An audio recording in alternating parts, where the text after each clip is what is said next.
잘 지켜 보호해 주시고 저희로 다시 이렇게 하나님의 말씀 앞에 나와서 주께서 명하신 대로 하나님의 말씀을 공부할 수 있도록 복 주신 것을 인해서 진심으로 고맙고 감사합니다.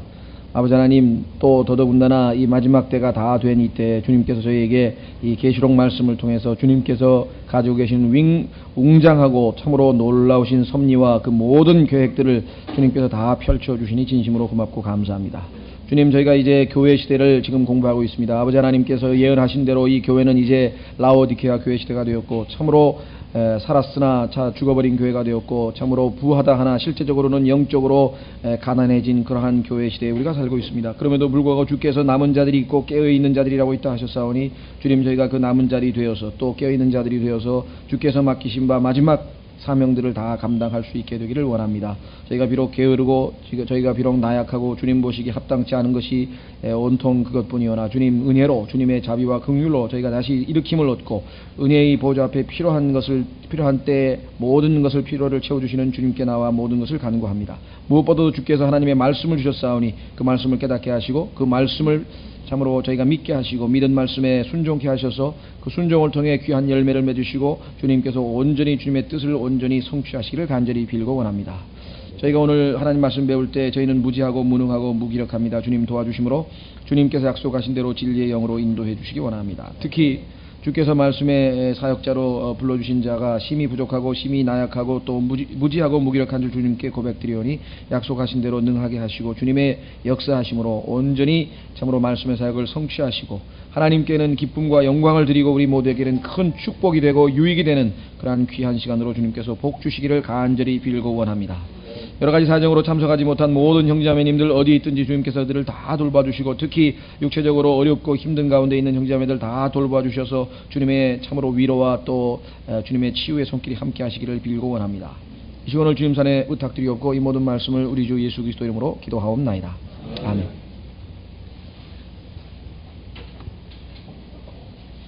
예, 오늘 우리 이무상 부친 아드님 이관희 형제님 오셨습니다. 반갑습니다. 그냥 이관희 형제님 그러면 모르실 분이 계실 것 같아서 이렇게 그래야 좀 인사를 잘 하실 것 같아요. 소개 말씀을 좀 드렸습니다. 예, 뭐 하나님 말씀은 누구에게나 열려 있고 뭐 찬송에도 있지만 어느 누구나 오라고 했기 때문에 여기 성경 공부에는 마음만, 영어로 얘기하면 이게 willing mind인데요. willing mind, 마음만 있으신 분은, 하고자 하는 마음만 있으시면은 누구든지 와서 공부하실 수 있습니다. 예, 자, 우리는 이제 교회 시대에 지금 요한계시록 3장 1절까지 지난 시간에 살펴봤습니다. 제가 아주 단어 하나하나를 아주 자세하게 가능하면 좀 깊이 있게 다루기 위해서 좀 상당한 시간을 들여서 이 교회 시대를 우리가 살펴보고 있는데, 그것은 왜냐? 물론 우리가 계시록 4장 이후에 하늘에서 하나님의 보좌가 열린 것과 그 다음에 6장 이후의 환란도 비교적 자세하게 다룰 겁니다만은, 그래도 그 부분은 지난번 우리가 계시록 주제별 강의할 때 상당히 자세하게 다뤘거든요. 반면에 교회 시대는 상당히 짧게 다뤘습니다. 왜냐하면 그때는 이 종말론 특강이었기 때문에 초점을 종말에다 맞추기 위해서 교회 시대에는 아주 한 시간에 하나씩 짧게 이렇게 간략하게 다루고 넘어갔었습니다. 그리고 그때는 특히 교회 시대의 2000년간의 역사적인 이야기, 다시 말해서 그 에베소 교회가 언제부터 언제까지고 그때 살았던 인물들은 어떤 인물들이고 교회의 역사적인 측면을 주로 다뤘기 때문에 요번에 공부할 때는 그 내용, 구체적으로 이 한 구절 한 구절, 본문이죠. 성경 본문 한 구절 한 구절에 우리가 더 이 마음을 또 두고 거기에 포커스를 맞춰서 지금 공부를 하고 있습니다. 그래서 그 역사 부분에 관한 내용들은 그 계시록 주제별 스타디의 교회 부분에 해당되는 테이블 여러분들이 보시면은 거기에는 자세하게 설명이 되어 있습니다. 자, 이 시간에 우리는 지난 시간에 이어서 4대 교회 3장 2절부터인데요. 1절부터 한번 보도록 하겠습니다. 4대에 있는 교회의 전사에게 편지하라. 하나님의 7 영과 7 별을 가진 이가 이것들을 말하노라. 내가 내 행위를 아노니 내가 살아있다는 이름은 가지고 있으나 죽은 자로다. 우리가 보통 개신교라고 얘기하는데요.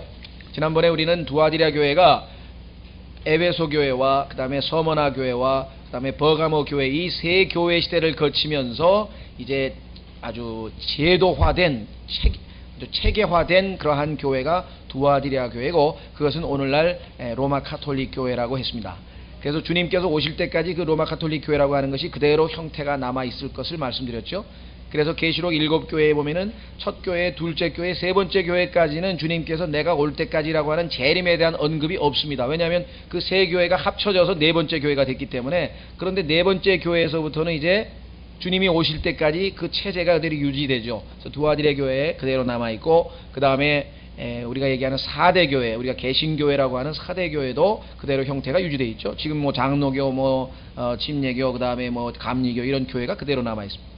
반면에 빌라델비아 교회는 정말 순수하게 선교의 열정을 가지고 말씀을 지킨 그러한 교회들이었습니다. 그래서 오늘날에도 독립 침례 교회들을 중심으로 해서 또 그 외에도 뭐 형제회를 비롯해서 좀 있지만요, 사실 굉장히 극소수의 무리들이 빌라델비아 교회의 모습을 띠고 있다, 이렇게 볼 수 있습니다. 왜냐하면은 일단 성경에 보니까 말씀을 지켰다고 하는데, 지금은 킹 제임스 성경을 쓰고 있는 사람들이 우리나라는 뭐 극소수고요. 미국의 경우에도 원래는 다수였던 것이 점점 지금 줄어들어가고 있는 추세에 있습니다. 그러다 보니까 말씀을 지켰다고 하는 것은 일반적으로 우리가 그리스도인들이 하나님 말씀을 지켜야 한다, 그럴 때에는 순종해야 된다라고 해석을 합니다. 맞는 말씀입니다. 그렇죠? 거기 써 있는 대로 우리가 순종해야 된다. 그러나 지킨다고 하는 말은 문자적으로 더 의미가 있다는 거예요. 예를 들면은 성경을 빼앗기지 아니하고 그대로 간직하고 있어야 되는데, 이미 빼앗겨서 자기 손에 틀린 성경들을 손에 쥐고 있는 사람들이 지금 전 세계의 대부분의 그리스도인이 되어버린 그런 시대에 우리가 살고 있다는 것이. 그래서 결국은 라오디케아 교회 시대의 모습. 외형은 자기는 보기에는 부자라 그럽니다. 뭐 전세버스도 있고, 뭐 제가 늘 말씀드리지만 묘지도 갖추고 있고, 뭐 뭐라나요, 오르간 이런 거 말고, 이런 피아노 말고, 왜 무슨 오르간이라나요? 파이프 오르간, 그냥 뭐 어마어마하게, 그 다음에 뭐 예배당 건물도 막 어마어마하게 짓고, 뭐 이런 교회들이 많이 있지만, 하나님께서 그것은 다 영적으로는 완전히 장님이 돼서 안약을 사서 발라야 되고, 이렇게 해서 이 라오디게아 교회 시대에서는 거의 칭찬은 하나도 없고 철저히 처음부터 끝까지 책망으로 일관된 그런 교회가 지금 오늘날 우리가 살고 있는 시대입니다. 그럼에도 불구하고 여전히 두아디레 교회의 모습을 띠고 있는 가톨릭 교회가 있고, 4대 교회의 모습을 띠고 있는 개신교회가 있고, 그 소수에 불과하지만 저희 교회도 그렇게 되기를 노력합니다. 그러나 그렇게 자신있게 우리가 빌라델비아 교회다 그렇게 성경을 읽어보면 그렇게 자신있게 말씀을 드릴 수는 없고, 그럼에도 불구하고 하나님께서 우리에게 그와 같은 교회가 되기를 원하시기 때문에 저희가 어떻게든 기도하고 그렇게 되도록 애를 쓰려고 합니다. 그 다음에 마지막, 대다수의 교회들은 이미 주님 보시기에는 라오디게아 교회의 모습을 띠고 있다. 자, 그래서 이 교회의 특징들을 하나둘씩 지금 살펴보고 가고 있는데, 자, 4대 교회의 특징은 뭐냐면 살아있다고 이름은 있는데 죽었다라고 말씀을 드렸습니다. 형식은 다 갖추고 있는데 실제적으로 안에 생명력이 없습니다. 외형은 다 갖췄는데, 그러니까 어떻게 보면은 마네킹과 같은 교회예요. 마네킹은 정말 보면은 요즘에는 하도 깜찍스럽게 만들어가지고 진짜인지 사람인지 아닌지도, 진짜인지 아닌지 모를 만큼 그렇게 아주 깜찍하게 진짜처럼 만들어 놓은데, 가보면 그게 안에 생명이 없는 그냥 마네킹에 불과한 그런 교회 모습을 띠고 있다. 자, 그래서 그 앞부분은 비교적 상세히 우리가 살펴봤었죠. 특히 7영에 대해서 좀 살펴봤고요. 자, 그러면은 계속해서 앞부분에 필요하신 분들은, 강의를 못 들으신 분들은 테이프 있으니까 보완을 하시고요. 자, 그러면은 오늘 계속해서 3장 2절서부터 들어가도록 하겠습니다. 자, 너는 깨어서, 주님께서 이제 죽어있는 교회에게 깨어서, 그렇죠? 죽어있는 것은 성경에서 보면 잠자고 있는 거로 치잖아요. 육체적인 죽음은 잠든 자라고 얘기하죠. 그래서 잠든 것이 바로 육체적으로 죽은 거기 때문에 죽었다는 것과 잠든다라고 하는 것은 같은 말입니다. 그래서 깬다는 이야기는 거기서 돌이키라 이 말이죠. 빨리 회복시키는 것이죠. 자, 깨어서 아직 남아있으나 죽으려 하는 것들을 강건하게 할지니. 거의 다 가물가물한데 그나마 형식적으로 몇 개 붙들고 있는 거 있어요. 예를 들면 마틴 루터를 통해서 깨달은 것 있죠. 뭐 이신칭이라든가, 뭐 그야말로 믿음으로 구원을 얻는다든가, 또 예수 그리스도의 뭐 전천년 재림이라든가. 그래서 하여간 몇 가지 그나마 이 개신교회에서 또 구원의 영원한 보장이라든가, 장로교 같은 경우에 그래서 몇 가지 붙들고 있는 거 있는데, 그것마저도 잘못하면 지금 다 빼앗겨버릴 위기에 와 있습니다. 그래서 주님께서 지금 아직 남아있으나 죽으려 하는 것들을 강건하게 할지니. 실제적으로 다 죽어버렸어요 지금은. 그래서 지금 개신교회마저도 구원의 영원한 보장을 잘 안 믿는 교회도 장로교회마저도 많습니다. 뭐 감리교, 성결교, 순복음교회는 이미 구원을 잃어버린다고 뭐 아주 맹렬하게 가르치고 있고요. 오래전부터. 그나마 이 구원의 영원한 보장에 관한 교리도 하도 요즘에 끝까지 견디면 구원받아야 된다고 자꾸 사람들을 속여가지고 사람들이 다 불안해서 말씀의 이 교리의 풍조에 막 요동하고 있는 그런 상황에 있습니다. 자, 그렇다면 왜 깨라고 하셨을까? 물론 죽어 있으니까 깨어라고 했겠죠. 영적으로는 뭐 쉽게 해석이 됩니다. 영적으로 지금 죽어 있는 상태니까 주님께서는 깨라 이렇게 얘기했는데, 이것은 역사적인 배경을 보시면은 하나님께서는 참으로 영원전부터 영원까지 역사를 꿰뚫어 보고 계신 하나님이다 라고 하는 사실을 우리가 알 수가 있습니다. 그 얘기는 뭐냐면, 실제적으로 이 사대라고 하는 이 도시는요, 사대라고 하는 도시는 지난번에 말씀드린 것처럼 철옹성과 같은 그런 도시라 했습니다. 사방이 다 절벽으로 돼 있어가지고 어느 틈으로도 쳐들어갈 수 없는 그러한 완벽한 천연적 요새에다가 들어가는 입구가 딱 하나밖에 없기 때문에 거기만 딱 요새화 시켜 놓으면은 어떻게 뭐 침범을 당할 수 없는, 그래서 안전하게 살 수 있는 그런 성읍이었는데, 너무 그거를 믿다가 결국은 당하고 말았습니다.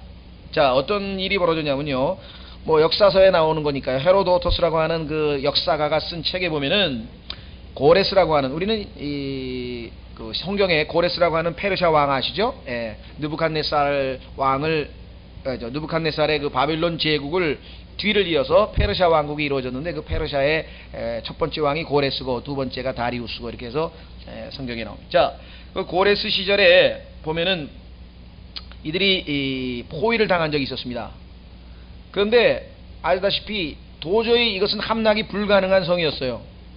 그래서 왕이 명령을 내리기를 어떻게든 하여간 뭐 큰 상급을 이제 내걸고, 요즘으로 치면 이제 포상금을 내걸고 어떻게든지 저 성을 함락시키는 자에게는 하여간 뭐 보상을 하겠다 이렇게 얘기했는데, 뭐 인위적으로는 불가능해. 도저히 안 돼요. 그런데 하루는 그 이름이 좀 어렵습니다. 하에로 에아데스라고 하는 이 헬라 이름이니까요. 그런 이름을 가지고 있는 그 무슨 요즘으로 치면 하사관인지 하여간 장교인지 모르겠습니다만은, 그 사람이 하루는 그 유심히 어떻게 하면 저 성을 공략할까 하고 관찰을 하고 있는데, 보초가 저 위에 있는 보초가 졸았는지 어떻게 부주의를 했는지 하여간 헬멧을 쓰고 있다 헬멧을 떨어뜨린 거예요. 그래서 헬멧이 또르륵 해가지고 절벽으로 떨어졌어요. 그런데 보니까 그 보초가 절벽을 타고 살살살살살 내려와가지고 딱 헬멧을 집어가지고 살살살살 올라가는 거예요. 그래서 그거를 유심히 보고 어느 절벽에 어느 길을 타고 내려와서 어느 길로 올라가는 거, 그 비밀 통로를 목격을 해가지고 밤에 아주 그냥 특수부대원을 집어넣어가지고 그걸로 타고 올라가서 가보니까 파수꾼들이죠. 와치맨 리라고 해가지고 이 중국의 유명한 그 아주 뭐랄까요, 그리스도인은 하나님께서 자기를 와치맨, 파수꾼으로 깨어있는 자로 삼으셨다고 해서 자기의 이름을 리또셴인데, 원래는 리또셴이라고 하는 중국 이름에서 와치만 리 이렇게 이름을 붙였죠. 그래서 우리도 보통 와치만 리라고 이름을 알죠. 중국 이름이 아닙니다. 어떠세요? 와치맨이 중국말인 줄 아는데 중국말이 아니고 이 파수꾼이라 이 말이에요. 그 파수꾼 보초, 요즘으로 치면 보초가 딱 그렇게 실수를 하는 바람에 졸았는지 어쨌는지 모르면 그것 때문에 이 성이 무너져 버리고 말았습니다.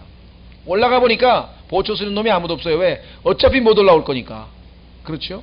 그렇게 깨어있지 못하고 다 완전히 무장해제된 그러한 상황이었던 것을 우리가 역사적으로 보게 됩니다.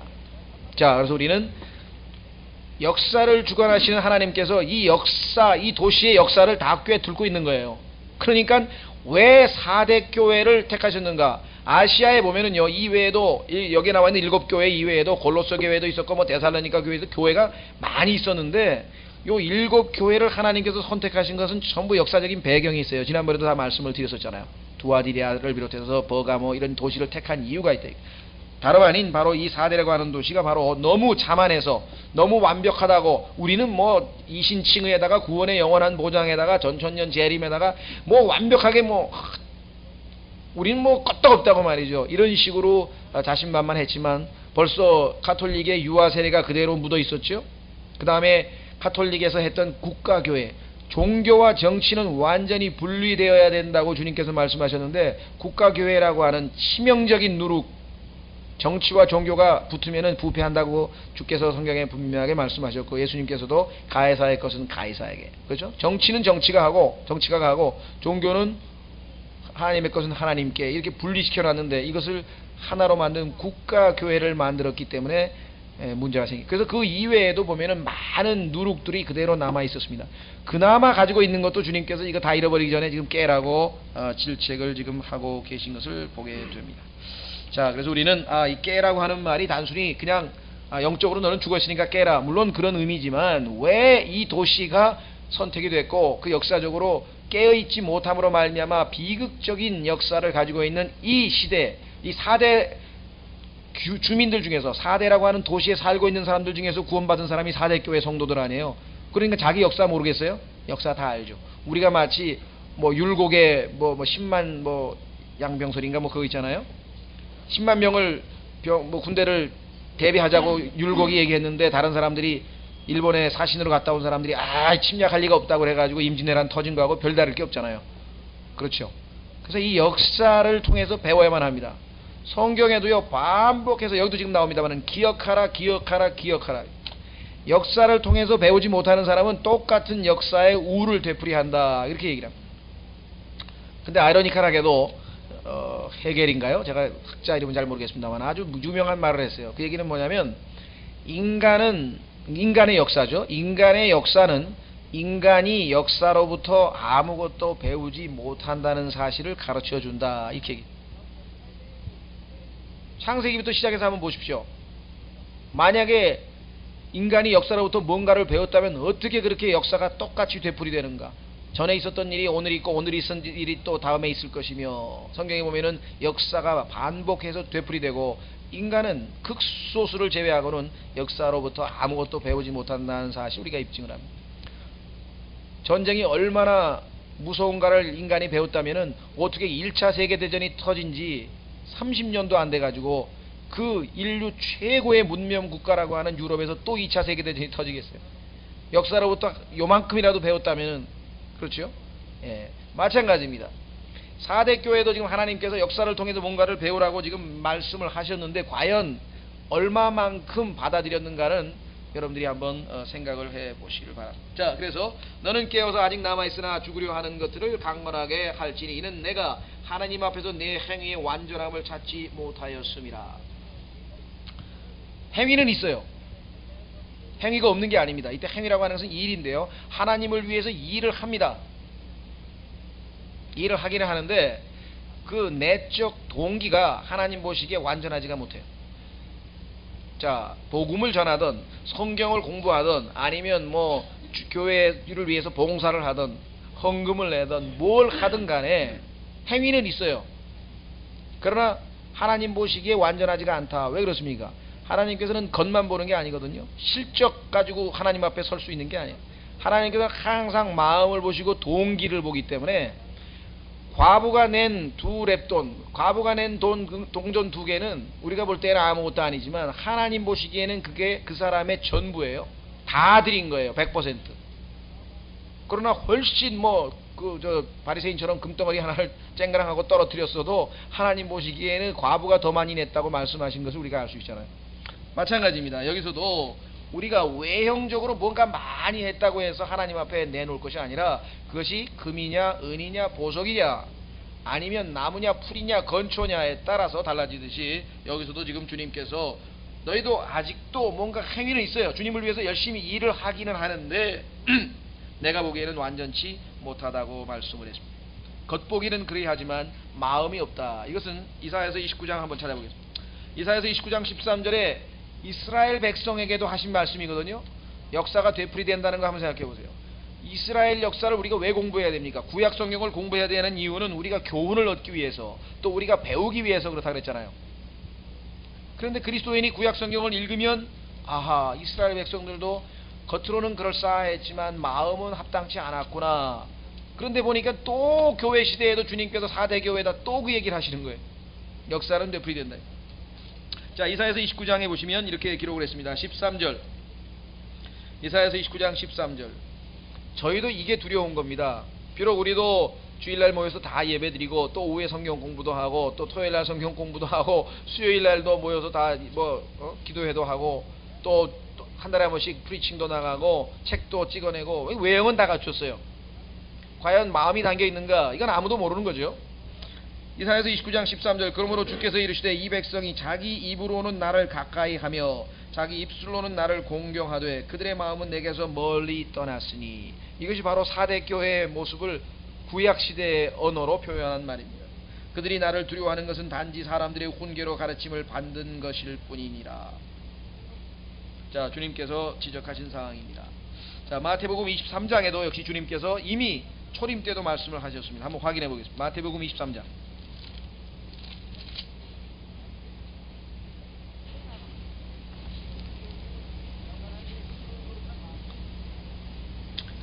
마태복음 23장 27절 마태복음 23장을 읽다 보면은 야, 예수님께서 이런 강력한 이렇게 거칠게 말씀도 하시는구나 아마 이런 것을 조금 느끼실 거예요. 그렇죠?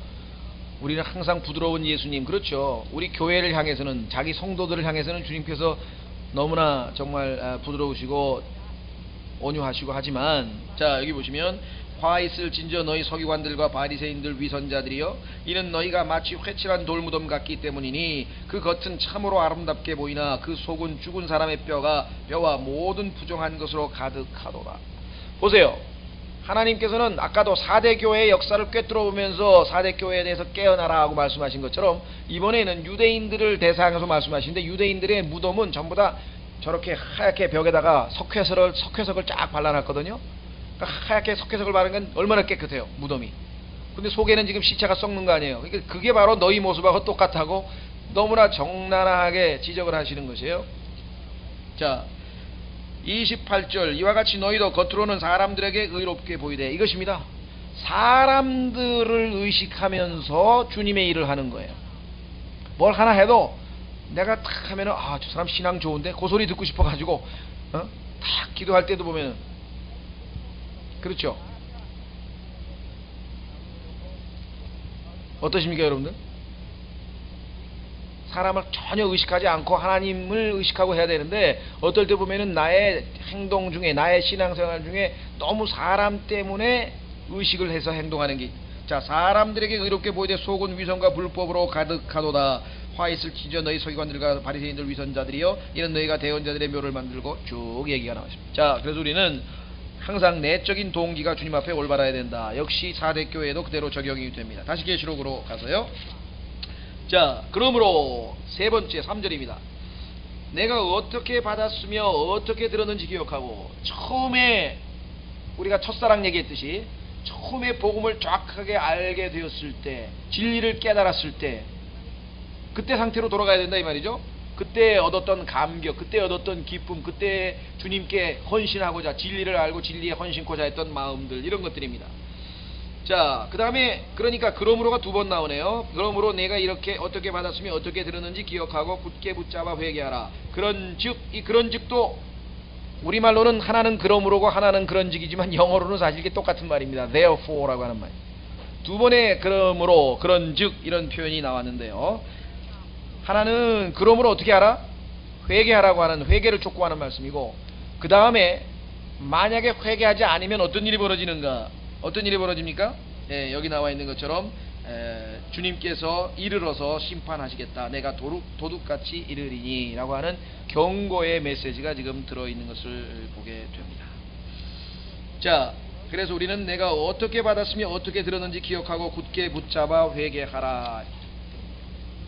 자, 이 4대 교회라고 하는 교회는요, 처음에 복음을 받아들이기 전에 4대라고 하는 도시에 살고 있었던 시민들이었을 거 아닙니까? 그렇죠? 여러분과 제가 모르겠어요. 이제 여러분들도 이제 각자 자기가 예수님을 믿었을 당시에 어떤 사람은 뭐 대구에 살았었고 어떤 사람은 서울에 살았었고 하듯이, 이 사람들은 지금 4대에 살던 사람들이 대부분 일터인데, 이 4대라고 하는 도시의 특징이 어떤 거냐?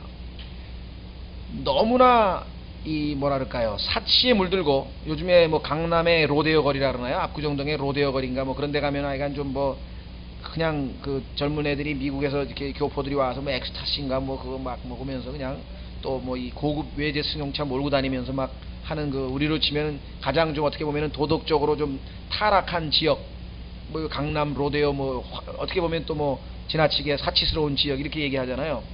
이 사대라고 하는 도시도 그 주변 도시들 중에서 그런 식의 도시가 되어버렸어요. 그래서 보시면은 아주 조금 지각 있는 사람들은 하면서 아유 저 사대 사람들 저게 어떻게 저렇게 도덕적으로 저렇게 타락해서 되겠나, 저렇게 사치스럽게 살아도 되겠나, 뭐 누구만 만나면 뭐 요즘에는 막 뭐 바지 하나가 뭐 30만원, 뭐 신발 하나가 뭐 20만원 막 뭐 그런다고 누가 그러던데, 어쨌거나 약간 그런 것. 그 다음에 아까 말씀드린 것처럼 도덕적으로 타락해가지고 이 먹고 마시고 즐기는 것. 여러분들 먹고 마시고 벌거벗고 뛰노는 것 어디서 들었습니까? 먹고 마시고 뛰노는데요, 거기다가 또 벌거벗고까지, 그것까지 포함되면은 그게 출애굽기 32장에서 금송아지 만들어 놓고 이스라엘 백성들이 연 파티예요. 그게 그러니까 우상 숭배에는 항상 들어가는 게 뭐냐면 먹고 마시고 뛰노는데 거기다가 벌거벗고까지 포함돼요. 그런데 참으로 하나님 앞에 기뻐 예배드리는 것도 똑같아요. 먹고 마시고 하나님 앞에서 뛰어노는 거예요. 즐거워하는 거예요. 그래서 웨스트민스터 그 신앙 고백에 보면은 제 1조가 인간의 첫 번째 목적은 하나님을 영원토록 즐거워하는 것이라. 하나님을 기뻐하는 거예요. 하나님 때문에 우리가 기뻐하는, 그게 인간의 지음받은 창조의 첫 번째 목적이라고 아주 좋은 성경적인 그런 말을 기록을 해요. 자, 그러니까 그대로 흉내내는 거죠. 먹고 마시고 뛰어노는데 나쁜 쪽으로 하는 거예요. 나쁜 쪽으로. 우리도 영적으로도 하나님의 말씀을 먹고 성령의 생수를 마시고 그 다음에 하나님 앞에서 기뻐하고 즐거워하는 거잖아요. 다윗이 하나님의 언약궤가 오는 것을 보고 기뻐서 춤춘 거하고 우리가 아멘 아멘 하고 기뻐하고 그럼 다를 게 뭐가 있냐? 똑같죠? 예. 자, 하여간 그런데 이 사람들은 그게 아니고 육적인 것을 만족시키기 위해서, 자, 음악도 마찬가지입니다. 영적인 기쁨을 가져다주는 그러한 음악이 있는가 하면 육적인 것을 자극해가지고 관능적인 음악이 있잖아요. 그렇죠? 마찬가지. 근데 여기는 아주 그런 식의 아주 관능적인 그러한 즐거움을 찾는 도시였다는 것을 우리가 기억을 하셔야 합니다. 그런데 그러한 상황에서 이 교회가 복음을 받아들여서 이 세상으로부터 분리되고, 그렇죠? 분리돼서 아주 경건한 하나님의 무리가 되었었어요. 처음에. 그거를 지금 놓쳐버린 거예요. 그래서 지금 그거를 어떻게 복음을 듣고 어떻게 너희가 변화받았는지 그걸 기억하라고 지금 얘기를 하는 거예요. 처음에 여러분들은 어떻게 했습니까? 예수님 믿기 전에 어땠습니까? 뭐 여기 어떤 분들은 술꾼도 있었을 것이고요. 그렇죠? 저는 뭐 술만 먹은 게 아니라 무슨 뭐 그냥 온갖 그런 타락한 짓을 좀 많이 하고 돌아다니는, 술도 마시고 아이가 뭐 어디 집에도 안 들어가고 막 또 뭐 그때는 학생이었으니까 수업에도 안 들어가고 뭐 여러분들은 모르겠어요. 얼마만큼 이제 어떤 상황에서 예수님을 믿었는지 모르지만 하여간 그러면은 그 은혜와 감격과 이런 것 때문에 하나님께서 변화시켜 주신 그러한 삶을 유지해야 되는데, 처음에 그렇게 좀 살다가 보니까 서서히 뭐 이게 생명력은 사라지고 나태한 그저 습관적인 신앙생활이 되어 가더라 이거죠. 그래서 결국은 마치 이 4대의 도시가 그렇듯이 이 교회도 4대 교회의 모습도 4대라고 하는 도시의 모습을 닮아가고 있는 거예요 지금. 그래서 지금 주님께서 그 문제를 지적을 하는 거예요. 과거에 자, 이 교회는 얼마나 겉보기에는 평안한 교회입니다. 평안해요. 아무 문제가 없어요. 그런데 정말 영적으로 주님께서 주시는 어떤 능력과 주님께서 우리에게 베푸시는 주님의 평강으로 말미암아 그렇게 충만한 가운데에서 평강을 얻는 게 아니라 그야말로 진짜 평화로운 곳은 어디입니까? 우리가 주님의 충만하심 가운데에서 정말 평강을 누리는 그러한 교회 집회가 있는가 하면 뭐 망우리에 가면은 그야말로 조용하잖아요. 그냥 다 죽었으니까. 다 죽어있으니까 조용한 거하고는 같은 조용함이지만 같은 고요함이지만 다르다 이 말이에요. 근데 이 4대 교회는 바로 그와 같은. 왜? 자, 당시에 이 교회는 다른 이 버가모 교회라든가 기타 여러 교회들이 겪었던 그런 박해도 없었어요. 서머나 교회는 박해를 받았잖아요.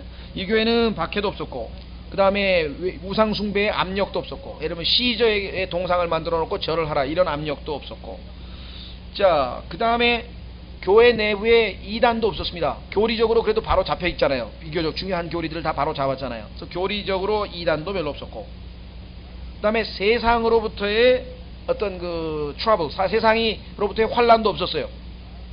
그럴 수밖에 없는 게 옹기종기 모여서 자기들끼리만 아멘 할렐루야 하고 있으니까 세상에다 대고 뭐 복음을 전하거나 아니면 뭘 좀 세상에 대해서 뭐라고 말을 해야 세상이 박해를 할 텐데, 그러니까 아주 자기들끼리 조용히 있다 보니까 세상으로부터 박해받는 것도 없었다. 더 나아가서 뭐 마귀도 손을 안 대. 왜? 뭐 마귀를 공격을 안 하니까. 하나님의 말씀에 검을 빼어들고 말씀을 가지고 외쳐대고 말씀을 뿌려대고 막 이렇게 해서 좀 마귀에 대해서 뭘 자극을 해야 되는데, 현실의 안주에 있다 보니까 마귀도 손댈 필요가 없는, 그야말로 죽은 자의 묘지, 공동묘지의 침묵, 공동묘지의 평화가 지배하는 그런 의미에서의 교회가 되었다라고 성경은 우리에게 얘기를 합니다. 그래서 한마디로 얘기하면은 점점 주변 사람들, 세상 사람들의 어떻게 됐습니까? 동화되어 버렸습니다. 자, 한번 확인해 보겠습니다. 로마서 12장 2절. 로마서 12장 2절. 주님께서 이 세상과 동화되지 말라고 했지만 이 교회는 서서히 교회가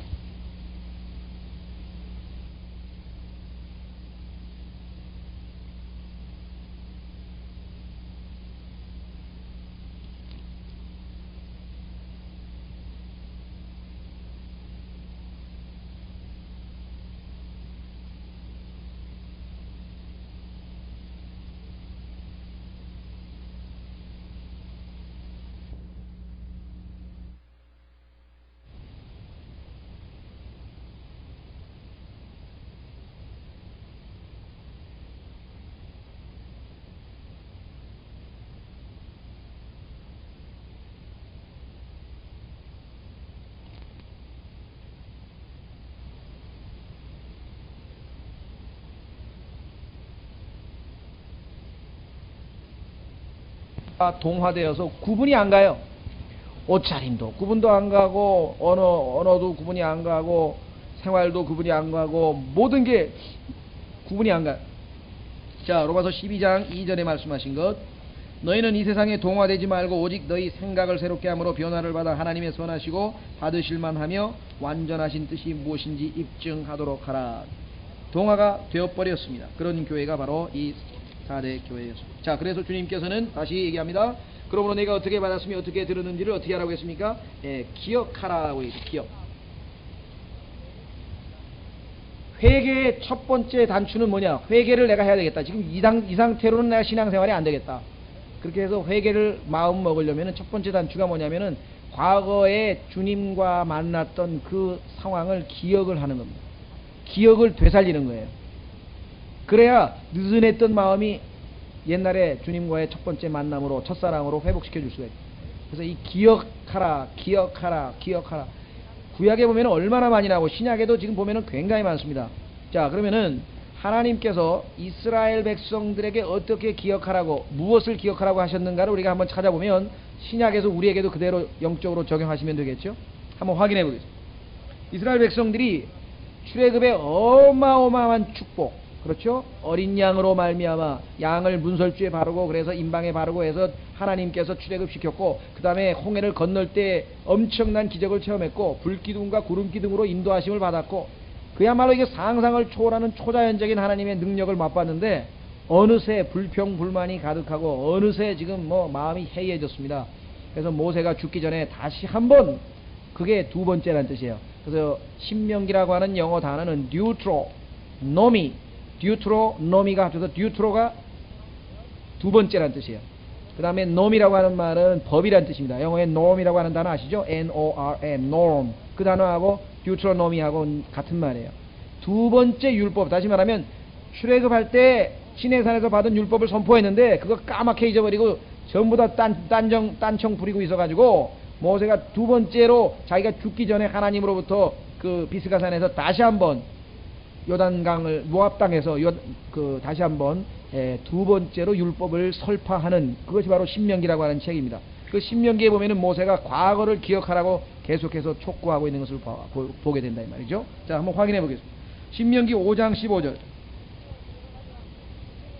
신명기 5장 15절.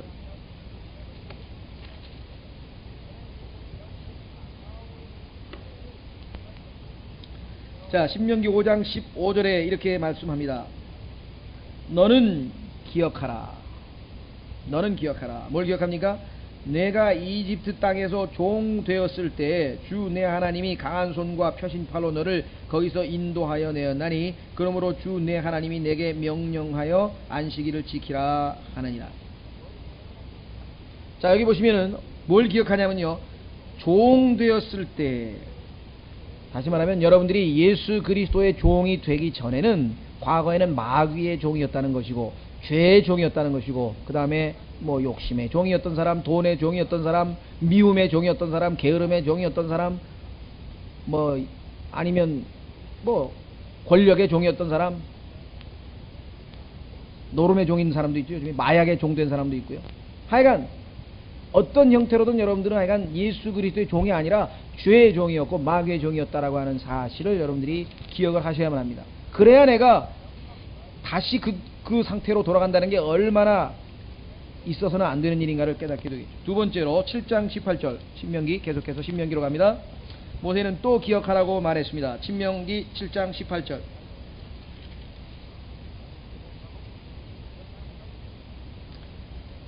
자, 너는 그들을 두려워하지 말고 오직 주 내 하나님께서 파라오와 이집트에서 행하신 것을 잘 기억하되. 하나님께서 어떻게 하셨냐면요, 그들을 괴롭히던 그 감독자들 있잖아요. 큰 노예 생활할 때 위에서 부려먹던 사람들, 또 궁극적으로는 그 명령을 내린 파라오, 이렇게 해서 우리를 괴롭혔던 그러한 무리들을 다 어떻게 했습니까? 물에다가 다 수장시키셨죠. 우리의 원수들을 다 멸하시고, 그렇죠? 멸하시고 우리를 구원하셨다라고 하는 것을 기억하시면 됩니다. 그렇기 때문에 너무나 내가 그냥 정말 주님을 잘 섬기고 싶긴 한데 내가 너무 나약해가지고요, 그거는 핑계하라 이 말이에요. 왜? 언제는 안 나약했나요? 언제는 안 나약했냐고. 언제 여러분들이 뭐 강한 적 있어요?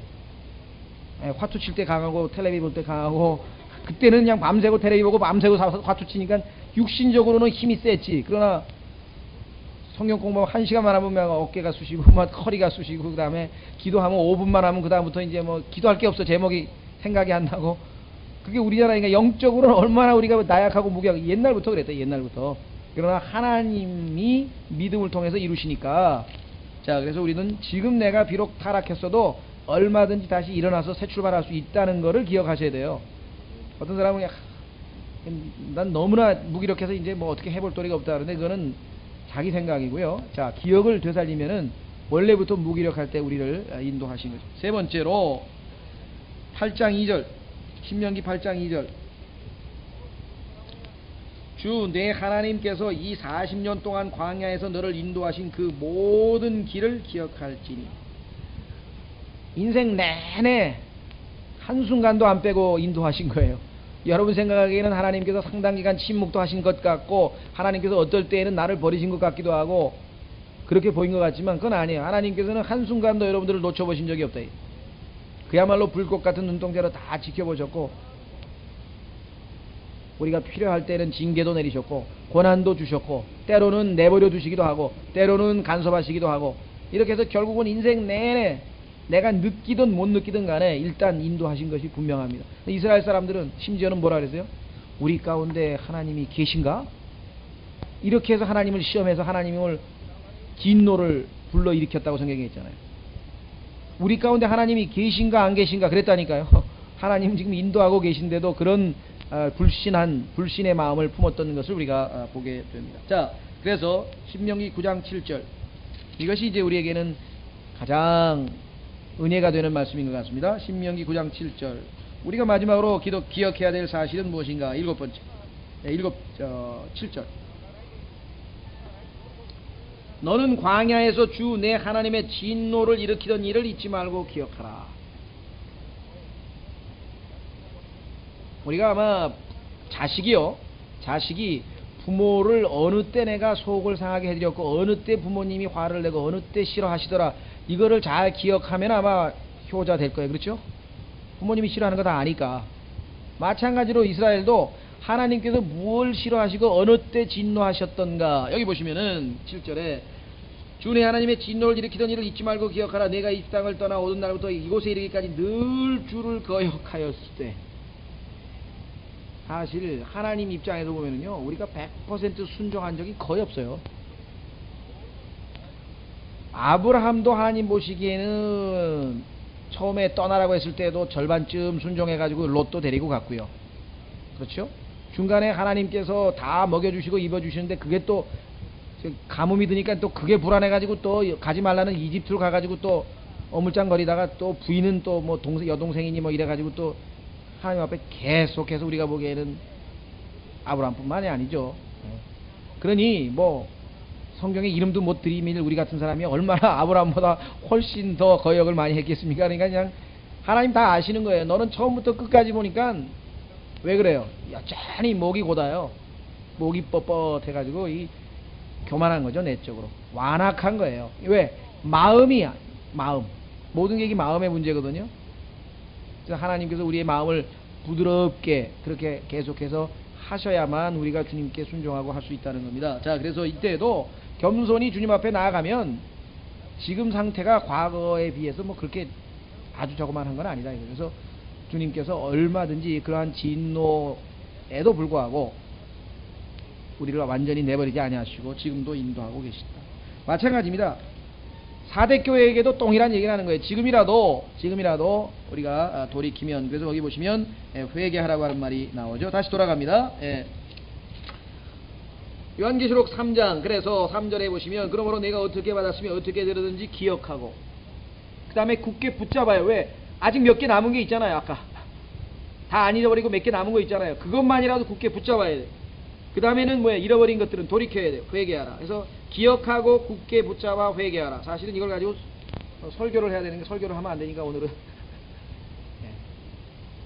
자, 그래서 여러분들이 영적으로 적용을 해 보시기를 바랍니다.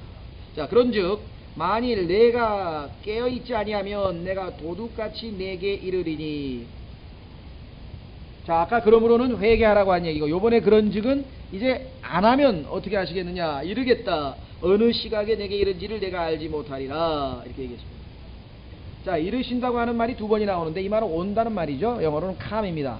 오시겠다라고 말씀하셨는데 두 번을 계속해서 말씀을 하셨는데 내용이 뭐냐?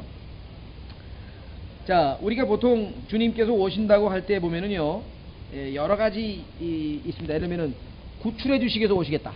그렇죠? 환난 성도들은 뭐 끝까지 견뎌라 그러면 내가 구출해 주러 오겠다라고 할 때도 있고, 그렇죠?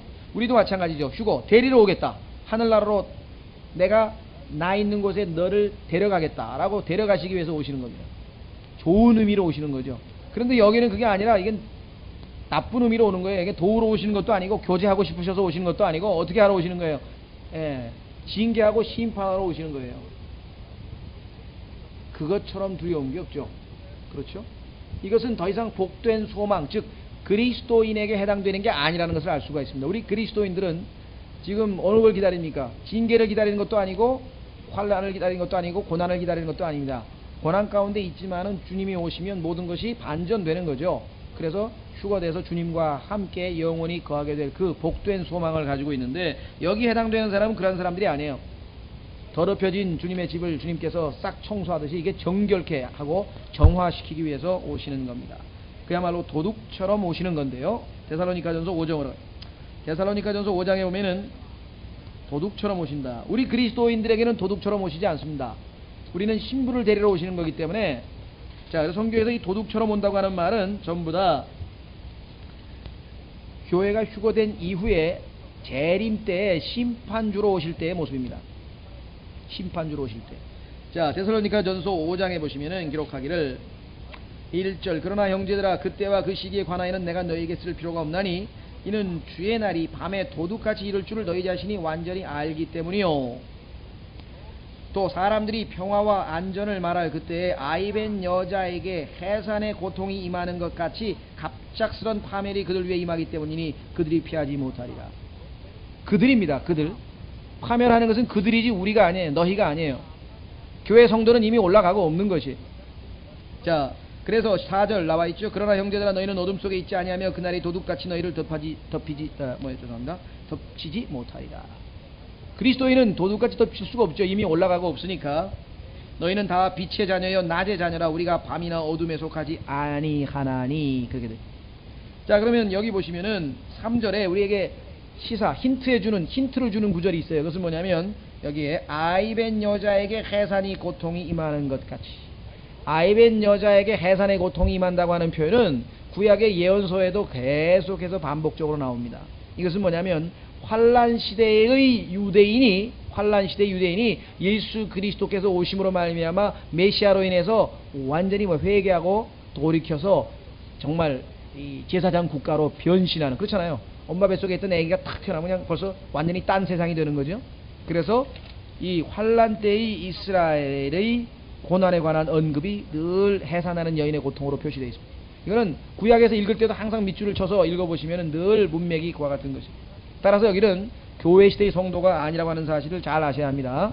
조심하셔야 됩니다.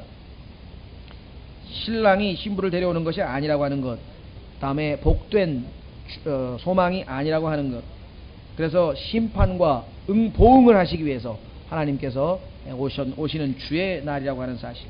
그래서 우리는 낮의 자녀요 빛의 자녀이기 때문에 우리 그리스도인들은 그 전에 이미 올라갈 것이다. 자, 그런데 문제는 교회에 대한 경고 아닙니까? 조심하셔야 됩니다. 4대 교회의 경우에 오늘날 우리가 성경적으로 봤을 때 거듭난 성도가 몇 퍼센트가 됐을까? 아주 적은 퍼센트밖에는 구원을 받지 못했습니다. 여러분도 아시다시피 종교개혁이 일어난 다음에 복음으로 말미암아 구원받은 사람이 그렇게 많지가 않아요. 왜 그 사람들이 종교개혁에 참여했느냐? 그 사람 거의 90% 이상은 이신칭의의 진리라든가 복음을 깨달아서가 아니라 교황의 정치적인 권력과 탄압으로부터 벗어나기 위해서, 다시 말하면 로마 교황이 밉기 때문에 지금 개신교회 쪽으로 돌아선 거지, 복음을 알고 돌아선 사람은 의외로 적다는 사실입니다. 그래서 우리는 종교개혁이라고 하는 말을 잘 안 써요. 왜냐하면 개혁한 게 하나도 없기 때문에. 개혁한 거라고 하는 것은 이신칭의 하나 하고요, 그 다음에 구원의 영원한 보장 하나 하고요, 그저 손으로 꼽을 만한 것밖에 없어요. 그리고 유아세례도 그대로 가지고 있어. 그렇죠? 유아세례도 그대로 가지고 있었어요. 그 다음에 이 성직자들의 계급, 그것도 그대로 가지고 있었어요. 좀 예를 들면 목사하고 평신도 하고 나누는 것도 그대로 있잖아요.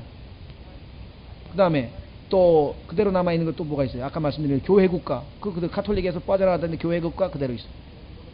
그러니까 우리가 생각할 때에는 이 교회 안에는, 지역교회 안에는 상당수의 professing 크리스천들이 있었다. 다시 말하면 말로는 그리스도인인데 사실은 거듭나지 못한 자들이 있었다. 그들은 주님이 오셨을 때 세상과 함께 그대로 여기에 심판의 대상이 되는 것입니다.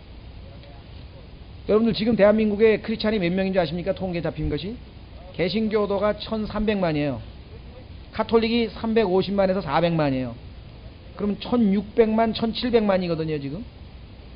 400만으로 치고 1300만으로 치면 그럼 1700만 명이 종교난에다가 기독교인이라고 쓰는 거예요.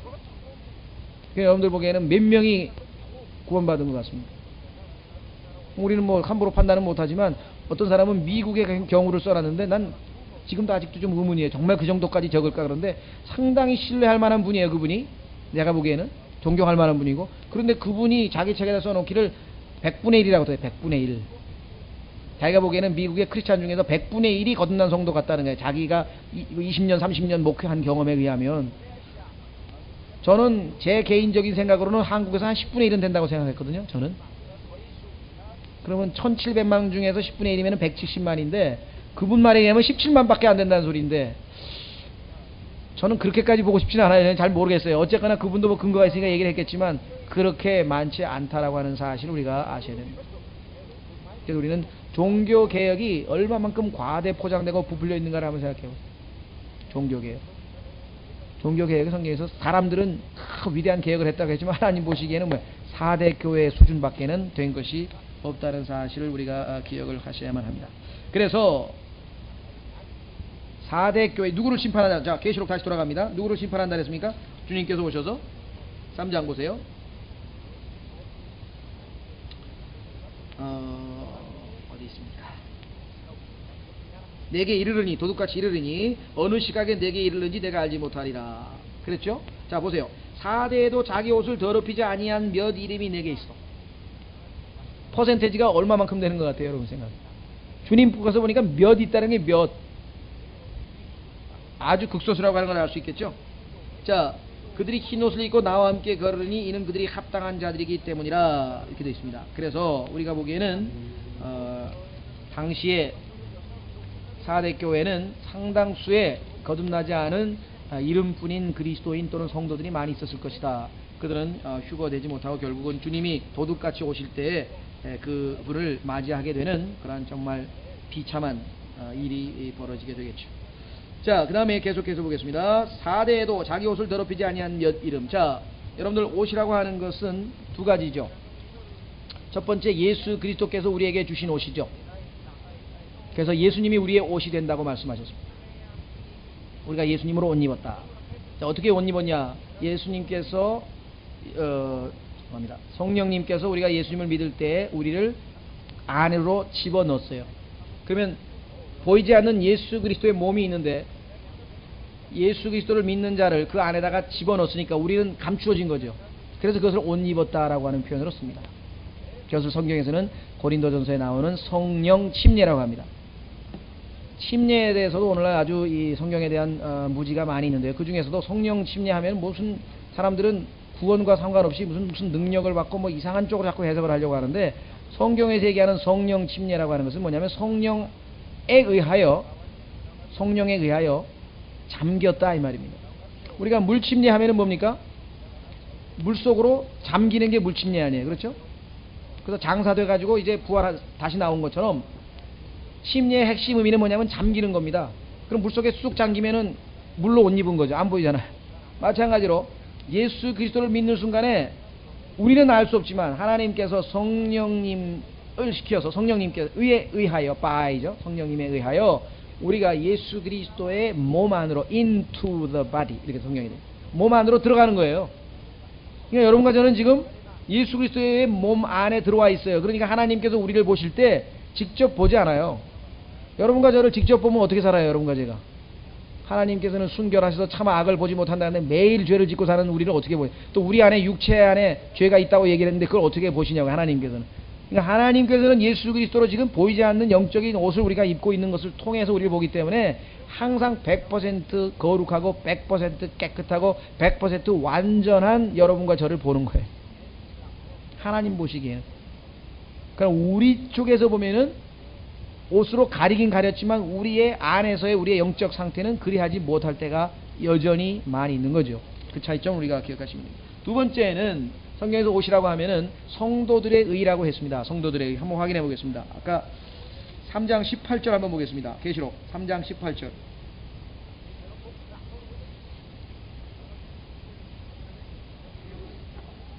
3장 18절에 벌써 거기 나오면은 내가 내게 권고하노니 내게서 불로 단련된 금을 사서 부유한 자가 되고 흰 옷을 사서 입어 내 벌거벗은 수치를 드러나지 아니하게 하며, 여기 나와 있죠. 자, 그 다음에 계시록 16장에 가도 역시 또 옷에 대한 의미가 나옵니다. 계시록 16장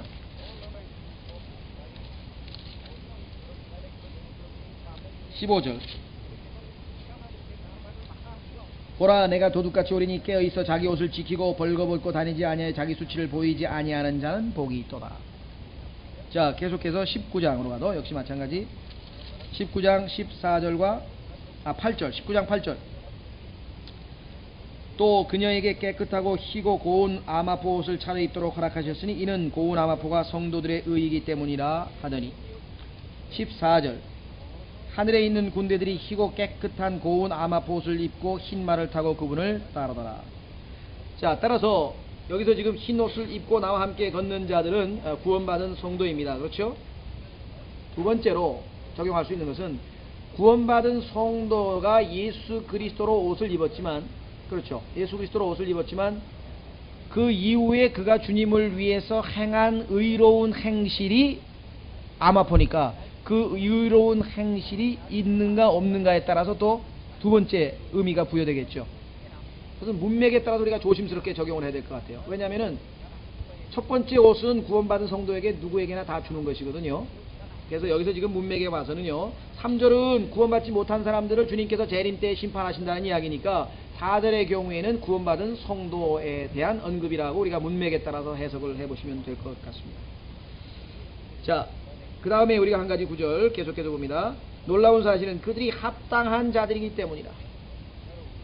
여러분 생각이 어떻습니까?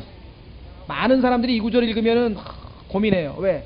나는 아무리 봐도 내가 봐도 하나님 앞에 지금 합당한 상태가 아닌데 성경에서는 왜 합당하다고 했냐.